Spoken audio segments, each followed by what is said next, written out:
Sometimes a classic of magic can be created just because of a chance remark, a fragment of an idea shared between one magician and another.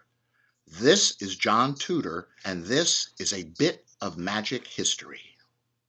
In his 1904 book, Later Magic, Professor Hoffman tells the story of how one night in London in 1892 or 93, the legendary British magician David Devant was conversing with his friend, the comedian, singer, and magician G.W. Hunter, who was known as the father of pocket tricks.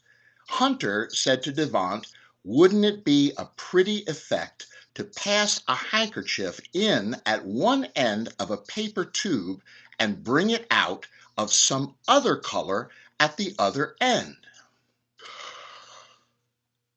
Devant was very taken by the idea, so much so that he set to work the next morning and presented his first version of the magic handkerchief dyeing effect at the Royal Music Hall in Holborn, London, less than a week later.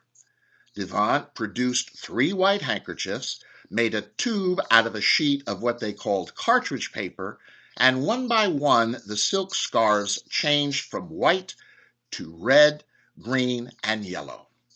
Devant was very clever with his patter, and he referred to the colors as maiden's blush, autumn green, and faded ginger. He joked, "For a long time past I have been living by conjuring, and now I am going to die by it." The trick was a huge hit, and over the years it inspired many variations and improvements. At the time, it inspired many imitators as well. We don't know if Hoffman was exaggerating when he said there was no less than 20 magicians in London doing a copy of Devant's effect. Over the next decades, it became one of the most popular effects in magic. One magic magazine actually said it was the most overdone effect in magic. But that's not all. The color-changing handkerchief was just the first part. In the second part of the effect, Devant vanished one of the colored silks and it reappeared tied in between the other two. Sound familiar?